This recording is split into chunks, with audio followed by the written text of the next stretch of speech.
Today, I bring you sad news. Our favorite and embattled electronic artists have a bit of a problem. And it's that you guys are a bunch of goddamn freeloaders, even if you bought a full game.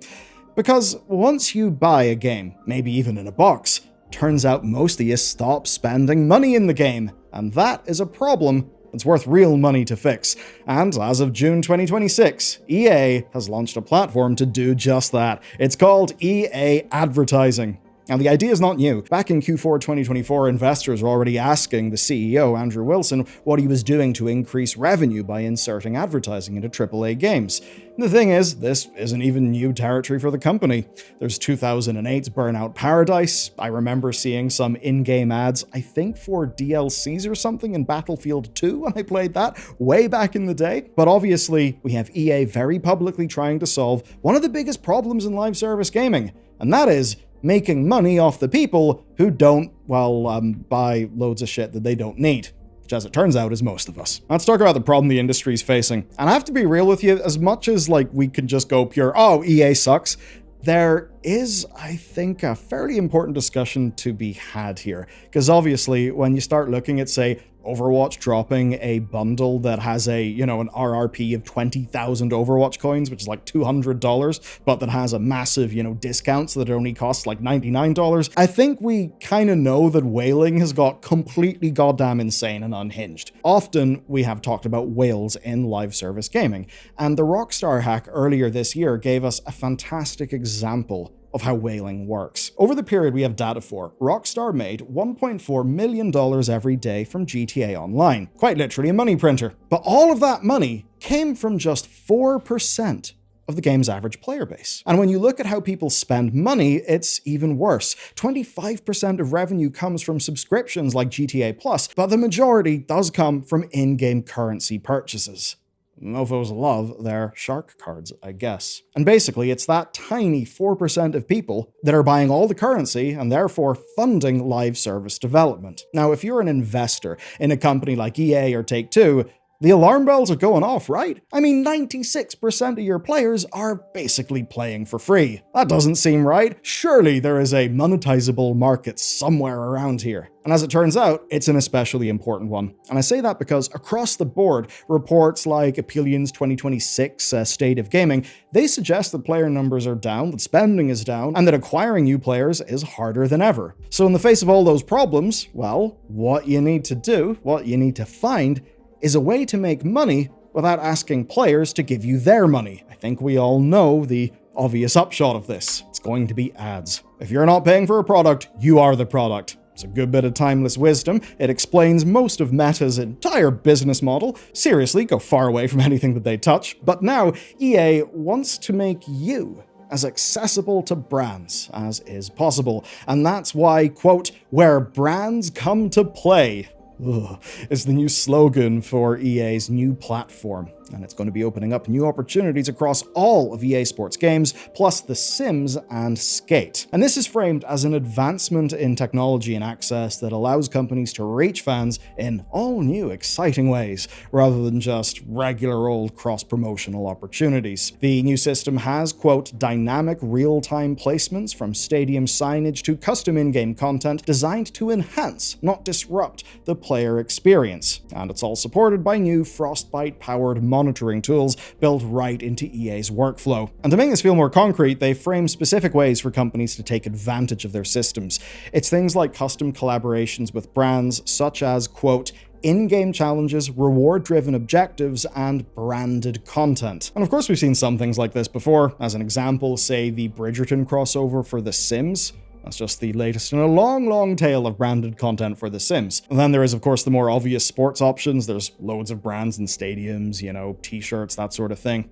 But EA actually thinks they can go even deeper than ever before, and that they can deploy as a platform and give loads of brands access to it. That means signage in stadiums, scoreboards, overlays, that all of that stuff is just active advertising space. Just like with real life, but with the added benefit of being updated live and being fully integrated into the game world. There's all of that alongside the premium partnerships across EA's wider sports ecosystem, tournament players, streaming, all that stuff. Now, This all could sound a little bit horrible. I mean, the idea of paying full price for a game only for a horde of bloody advertisers to start marketing to you inside the goddamn game. But of course, with advertising, the trick is making it go down smooth. As it turns out, one of this year's most successful games has already proven that players are entirely fine with advertising if it doesn't feel out of place.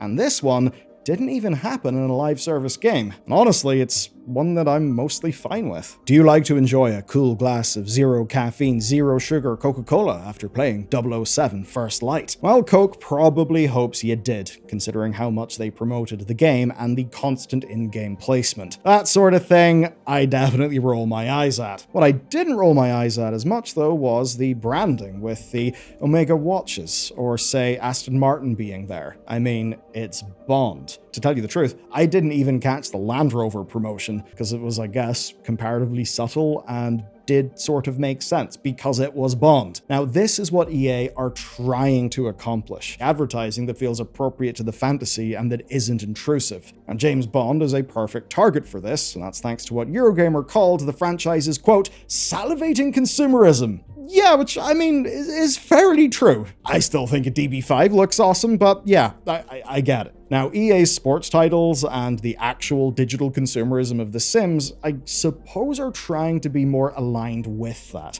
considering that they are basically just replicating real-world advertising. And I'd say that broadly, this works when the advertising is either an imperceptible part of the experience, as it could be with just James Bond has a watch, or, of course, it could be games that are quite literally just advertising in their entire point. I mean, Fortnite can be a whole smorgasbord of advertising opportunities and collabs because that's what Fortnite is. It does look like slop to me, but I cannot deny how good a lot of the modelers and animators over at Epic Games are. But if you're around my age or maybe a bit older, you may remember that the term advergame has been around since kind of 1999, and the likes of Roblox and Fortnite are really just a modern codification of that. And what I mean by that, by advergame, it's just simple things like you'd buy a box of cereal, and inside that cereal, you'd find a game disc. It's the sort of thing they used to do way back in the day. And evidence does actually show that when this works, it really works. Of course, emphasis on the when. Basically, studies show that in-game advertising is the single most effective form of digital advertising. It is more effective than social media, than video content, hello, and loads of other things. Looking at the numbers, 32% of those tested could recall an in-game ad. But the thing is, this can go wrong very easily. And to be honest with you, I think that with a lot of these big brands, it'll probably go wrong more often than not. And that's because everything incentivizes more money now up front, which doesn't really allow for things to be good quality. And for a great example of this being done awfully, just look at NBA 2K. It's so bad. Now, the most egregious moment came back in 2020 when they ran unskippable interstitial adverts on loading screens. Accidentally, they say. Now, I understand maybe that was flicked on accidentally, but I'm just kind of worried that that was even a thing that could be flicked on accidentally in the first place. Of course, though, it turned out it was actually the second year they had done that, but hey, who's counting, I guess. Try a few times, maybe hope a bunch of us forget, and then try more. And just nudge the Overton window over and over to where they want it year by year. Now, the same obviously goes for licensing as well, where brand collaborations are the easiest way to get two audiences together, whilst also being one of the easiest ways to anger existing audiences within a game. There's a reason why this year's Call of Duty marketing is a total rejection of, quote, clowny skins. Obviously, I don't expect them to hold to that, and even if it's not a situation of, I don't know, characters from Diablo or Overwatch running around Call of Duty, I do have a sense they'll fall to the specific type of lame that Electronic Arts' very own Battlefield 6 has, where so many of the skins just look like a paintballer tried to look as tactical as they possibly could. Point is, as soon as advertising feels incorrect in a game, the friction that it creates just becomes corrosive to the entire game, and maybe even to the entire brand. When I look at Call of Duty, I suppose I think of the famous quote from Dolly Parton, "Takes a lot of money to look this cheap." Now, EA are very much putting it out there that they're not going to do those sorts of mistakes. Even when speaking to corporate partners, they've been clear that they have a line to tiptoe along. We have all of these quotes like that the adverts are designed to enhance, not disrupt the player experience. I roll my eyes at those quotes, but there is something that could make it credible, and that's that EA and near everyone else working in this type of monetization desperately needs it to work, because obviously just juicing the current live service things isn't really working for these companies. They need to find new ways to fund development, and if they bungle something like this, it's going to start looking really bad for them as a business. So at the very least, they do have an incentive to not fuck it up. But here's the thing, right? We have some words from Mark Dara, and you may not expect Mark, a BioWare veteran, to actually land in the same place as EA, but he sort of did. He made waves with a recent video, and his argument is quite simple. Films have been able to fully recoup their costs through just product placement. And for just one example of that, we can look at the recent Smurfs. And Mark basically reckons that games should be doing the same thing more often instead of leaning on live service. Effectively, what he's advocating for is what 007 First Light was able to pull off. And one of the bright sides of this is it can remove some of the worst incentives for publishers as well. We can put it this way: if developers don't have to rely on the 4% of their players who are whales to bankroll their entire company, then maybe they can make games without some of the worst spending opportunities. Though obviously both models still care just as much about engagement and retention. But there is a word of warning in all of this, and it comes from, I'd say, a pretty unlikely source. It's Strauss. Strauss Zelnick, CEO of Take-Two Interactive,